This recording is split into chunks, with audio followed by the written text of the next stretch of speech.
แล้วน้องก็จะมีลักษณะการหารของโมดูโลกว่า a เทียบเท่ากับอ่าอาจจะให้เป็นตัว r เดี๋ยวเพื่อให้คุ้นเคยที่สุดเนาะโหมด b ตอนนี้แม่น้องต้องเข้าใจว่าสำหรับตัว r เนาะมันจะเป็นตัวต่างหารเดี๋ยวตัว a เนาะว่าเป็นภาษาฝรั่งละ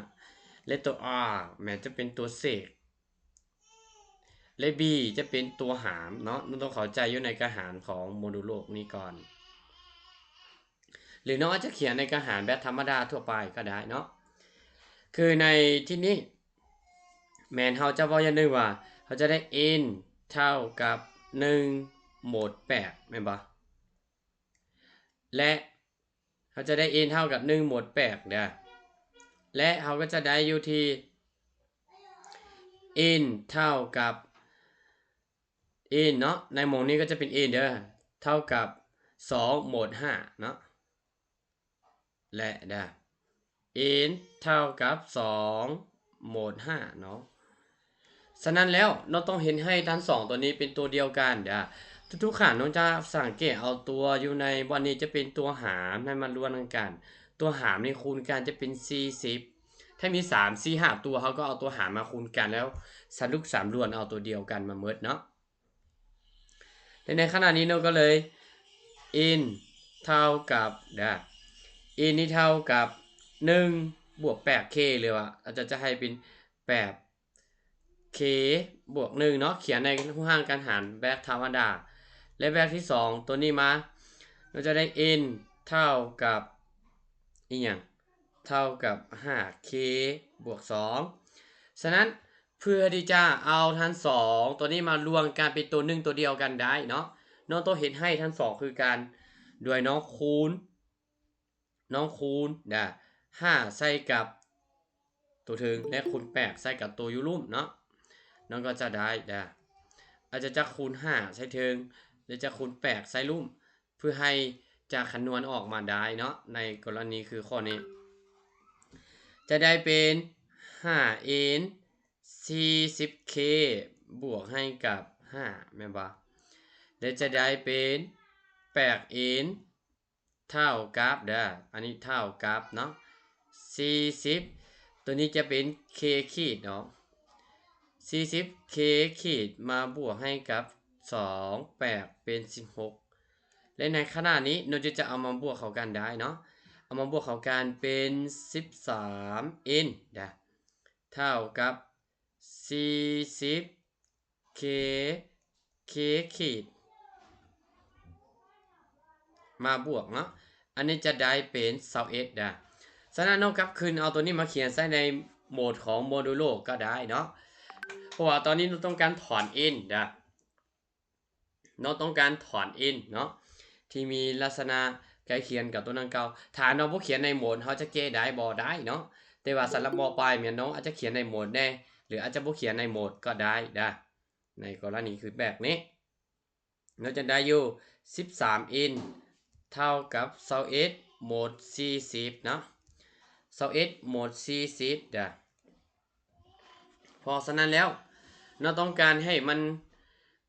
ตัวทางหน้านี้ให้มันเป็นยังเหลือแต่1เนาะให้ยังเหลือแต่1แล้วก็คูณ3เข้าไปมันจะได้เป็น 39n เท่ากับ63โหมดของ40เนาะว่าอย่าลืมว่า39หารให้กับ40เศษเป็นลบ1แม่นบ่เศษแม่นเป็นลบ1จะได้เป็นลบ n เท่ากับ63เนาะ63นี้จะได้เป็นลบอาจจะเป็น63ก่อนเลยอย่าบ่ทำเป็นลบเทื่อหลังจากนี้แม่นจะได้เป็นโหมดของ40และน้องถอนลบเข้าไปเนาะ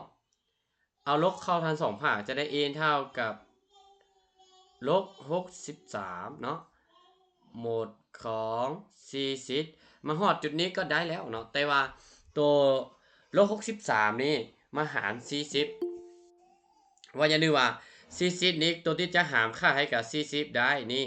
มันก็ต้องเป็นอยู่80แม่นบ่80หาร40มันได้2เด้แสดงว่าอิทตัวนี้แม่นมาลบตื้นให้กับ17เนาะจะได้17โหมดของ40ให้ ให้เข้าใจว่าตัวเลขข้างหน้ามันจะเป็นตัวเลขที่ได้จากการหารนะฉะนั้นแล้วตอนนี้เราจะได้ n เท่ากับ40คูณให้กับ q บวกให้กับ17เนาะเราไปหา n เราจะเอาตัวรวมนี้ไปแทนคืนใส่ในว่างที่พื้นฐานที่พื้นให้มาถ้ามีอยู่ตัวหารมี4 6 7 8ตัวเขาก็ต้องเอามาคูณกันเนาะจะมาคูณกันเด้อและหาตัวทวีคูณร่วมกันของตัวหารแต่ละตัวทั้งหมดในโจทย์เนาะในโจทย์เพิ่นจะมีว่าสลัก n แม่นอยู่ระหว่าง3 9 4 0อันนี้แม่นบ่ n จะอยู่ระหว่างตัวเลขนี้ 4,000 แม่นบ่เอามาแทนใส่เลยเนาะน้องก็จะได้3 9 4 0น้อยกว่า40 q บวก17น้อยกว่า 4,000 เนาะน้อยกว่า 4,000 น้องก็ไปถอนเอา q ได้มาและเอา q มาแทนใส่อยู่ในหม่องนี้เราก็สิได้คำตอบเลยสำหรับข้อนี้เด้อซึ่งอาจารย์จะเอาแบบย่อๆจังสี่เลยเนาะและตอนนี้น้องก็ย้ายผ่าไปเพื่อถอนหาค่าของ q เด้ออันนี้น้องย้ายผังมาน้องจะได้อยู่139เนาะบ่มี1เด้อมีอยู่ที่3940มาลบ17แม่นบ่3940นี่มาลบให้กับ17จะเป็น3923น้อยกว่า40 q และน้อยกว่าเนาะในค่าของตัวนี้แม่นจะได้4,000นี้ลบให้กับ17จะเป็น3983ฉะนั้นน้องพอหารให้กับ40แน่ตอนนี้เนาะน้องก็จะถือว่าเขาจะได้อยู่3,923มาหารให้กับ40น้องจะได้เป็น98.075เนาะน้อยกว่า q และน้อยกว่าสำหรับตัวนี้